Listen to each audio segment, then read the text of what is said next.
బల. Hello hello,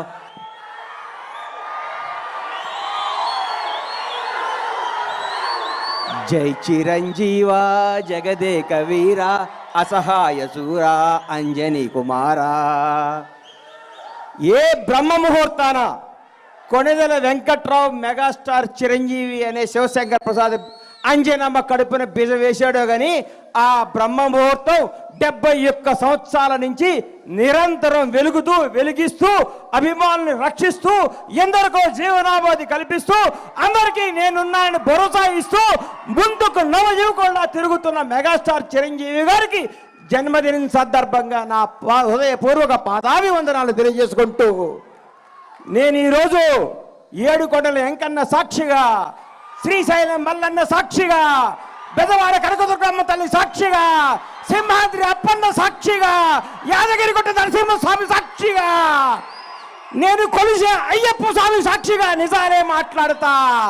megastar character గురించి, character గురించి, కెపాసిటీ గురించి, వ్యక్తిత్వం గురించి, వ్యక్తి వికాసాన్ని గురించి నేను మాట్లాడదామని మీ ముందుకు వచ్చాను. చిరంజీవి ఏ బ్యాక్గ్రౌండ్ లేకుండా, ఏ రౌండ్ లేకుండా ఒక కానిస్టేబుల్ కొడుకుగా చదువుకొని కుర్రాడులా చెన్నై నగరంలో అడుగుపెట్టినప్పుడు మీ అభిమానులందరూ ఎవరి కుర్రాడు, ఎవరి అడ్రస్ లేని వ్యక్తి అన్నాళ్ళకి ప్రపంచవ్యాప్తంగా ఉన్న తెలుగు వారందరికీ మెగాస్టార్ అంటే ఏంటో మహోన్నత వ్యక్తి మెగాస్టార్ చిరంజీవి. నాకు ఆయన అంటే ప్రాణం. ఎందుకు ప్రాణం అంటే నాకు జీవితాన్ని ఇచ్చిన పవర్ స్టార్ పవన్ కళ్యాణ్ తెలుగు ఇండస్ట్రీకి చేత్తో పట్టుకొచ్చిన మెగాస్టార్. ఈ భారతదేశంలో ఏ నటుడికి, ఏ మెగాస్టార్కి దగ్గర అదృష్టం రామ్ చరణ్ రూపేణ ఆయన లెగసీని కంటిన్యూ చేయడానికి పుట్టించిన మహోన్నత వ్యక్తి చిరంజీవి. ఎంతో మంది స్టార్లు ఉన్నారు. భారతదేశ వ్యాప్తంగా ఉన్న స్టార్లందరికీ ఒక సూపర్ స్టార్ ఇంకో సూపర్ స్టార్ పుట్టాడా? ఒక మెగాస్టార్ మెగా పవర్ స్టార్ పుట్టాడా? ఏం కొడుకుని కన్నావయ్యా మెగాస్టార్?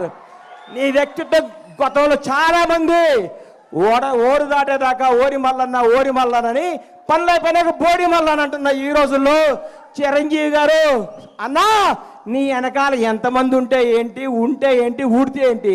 నీ క్యారెక్టర్ భావి తరాలకి, భవిష్యత్ తరాలకి ఒక రామాయణం, ఒక భగవద్గీత, ఒక భారతదేశ స్వతంత్రానికి పోరాడే కాదల్లాగా చిరంజీవి చరిత్ర కూడా అందరి హృదయాలు లిఖించుకుంటారని నేను మీ అందరికి గర్వంగా చెప్తున్నా.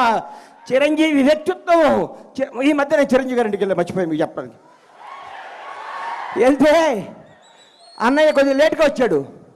ఏంటన్నా లేట్గా వచ్చావన్నా? మా చెల్లికి నడువు నొప్పిగా ఉంటే జెండు బాంబు రాస్తున్నారు లోపల అన్నాడు. అదే చిరంజీవి క్యారెక్టర్.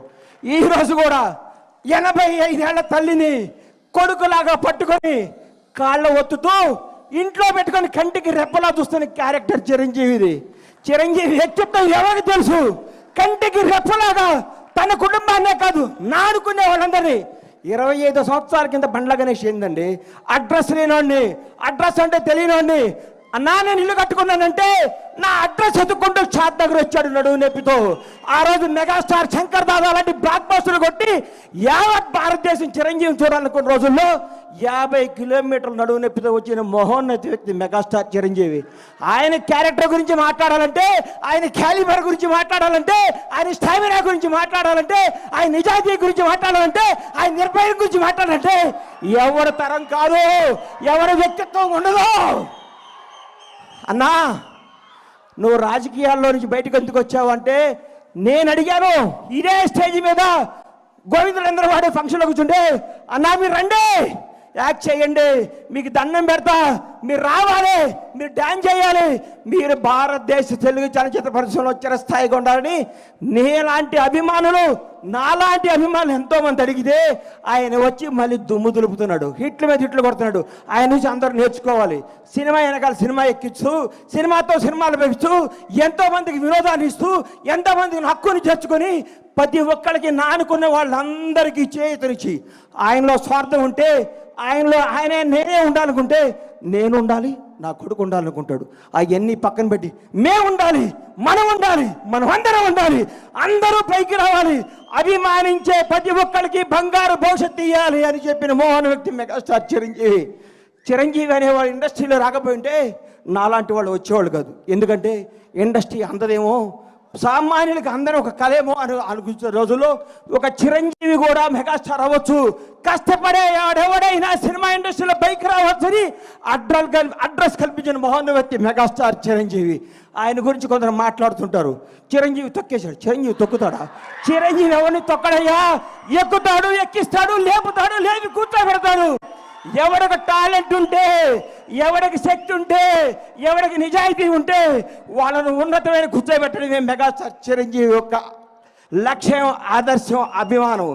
చిరంజీవి గారి గురించి ఎన్ని చెప్పుకున్నా, ఎంత చెప్పినా, ఏం చెప్పినా తగ్గదు.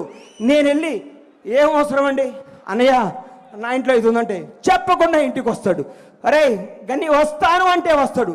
ఆయన వ్యక్తిత్వ వికాసం, ఆయన చరిత్ర పుస్తకాలు రాసి పుస్తకాలను పాఠ్య పుస్తకాలుగా పెంచిన భావితరాల విద్యార్థులకి మెగాస్టార్ క్యారెక్టర్ ఇదని చెప్పాలని నేను మనస్ఫూర్తిగా కోరుకుంటున్నాను. ఇంకొకసారి చెప్తున్నా, చిరంజీవి గారి గురించి ఎవరేం మాట్లాడుకున్నా, ఎన్ని వేసుకున్నా అల్ప సంతోషం, వాళ్ళు ఆనందపడాల్సిందే. కానీ ఒక మహోన్నత వ్యక్తి గురించి మాట్లాడితే ఏమో ఉపయోగం? ఇలాంటి బర్త్డేలు ఇంకెన్నో చేసుకోవాలని, ఇంకెన్నెన్నో హిట్లు ఇవ్వాలని, ఇంకా ఎంతగా వేయాలని మనస్ఫూర్తిగా కోరుకుంటూ ఈ అవకాశం ఇచ్చిన మెగా అభిమానులందరికీ, ముఖ్యంగా మిత్రుడు స్వామినాయుడు గారికి హృదయపూర్వక కృతజ్ఞతలు తెలియజేస్తున్నాను.